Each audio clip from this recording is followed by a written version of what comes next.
हरे कृष्णा। राधे राधे मित्रों। भारत में सटी समुंदर अपने आप में कई रहस्य समेटे हुए हैं।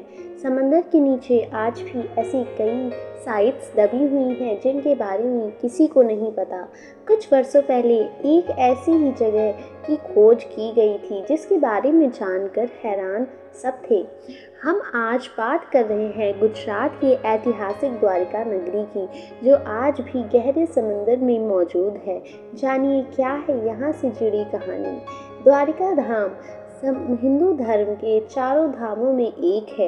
यह गुजरात के काठियावाड़ क्षेत्र में अरब सागर की द्वीप पर स्थित है। इस नगरी का धार्मिक, पौराणिक एवं ऐतिहासिक महत्व है।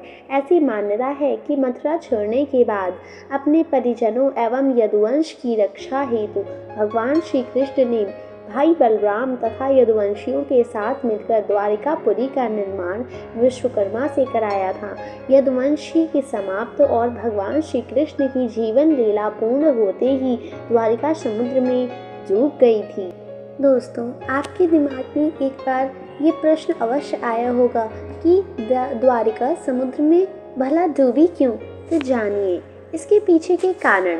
तो चलिए बताते हैं आपको। पहला कारण, गांधारी का श्राप। पौराणिक कथा के अनुसार जरासंध द्वारा प्रजा पर होने वाले अत्याचारों को रोकने के लिए भगवान श्री कृष्ण मथुरा को छोड़कर चले गए थे। श्री कृष्ण ने समुद्र किनारे अपनी एक दिव्य नगरी बसाई। इस नगरी का नाम द्वारिका था। माना जाता है कि महाभारत की 36 वर्ष बाद द्वारिका नगरी समुद्र में डूब गई थी। महाभारत में पांडव की विजय होते ही सभी कौरवों का नाश हो गया था। इसके बाद जब युधिष्ठिर का हस्तिनापुर में राज तिलक हो रहा था, उस समय श्री कृष्ण भी वहां मौजूद थे। तब गांधारी ने श्री कृष्ण को महाभारत युद्ध का दोषी ठहराते हुए भगवान श्री कृष्ण को श्राप दिया था। अगर मैंने अपने आराध्य की सच्ची मन से आराधना की है और मैंने अपना पति धर्म निभाया है, तो जिस तरह मेरे कुल का नाश हुआ है उसी तरह तुम्हारे कुल का भी नाश हो जाए मेरी आंखों के सामने, कहती हैं। इस श्राप की वजह से श्री कृष्ण की द्वारिका पानी में डूब गई थी। दूसरा कारण, ऋषियों का श्राप। अन्य पौराणिक कथा के अनुसार एक महर्षि विश्वामित्र देव ऋषि नारद द्वारिका गए।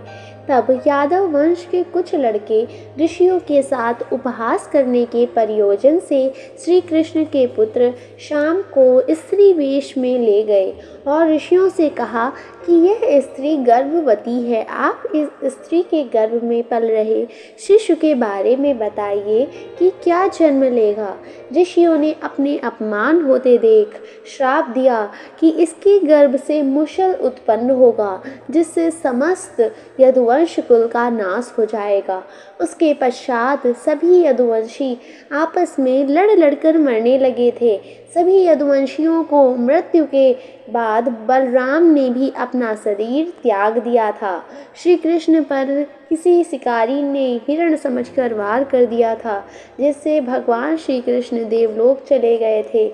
उधर जब पांडवों को द्वारिका में हुई अनहोनी का पता लगा तो तुरंत अर्जुन आकर द्वारिका गए और श्री कृष्ण के बचे हुए परिजनों को अपने साथ इंद्रप्रस्थ लेकर चले गए। इसके बाद देखते ही देखते पूरी द्वारिका नगरी रहस्यमयी तरीके से समुद्र में समा गई।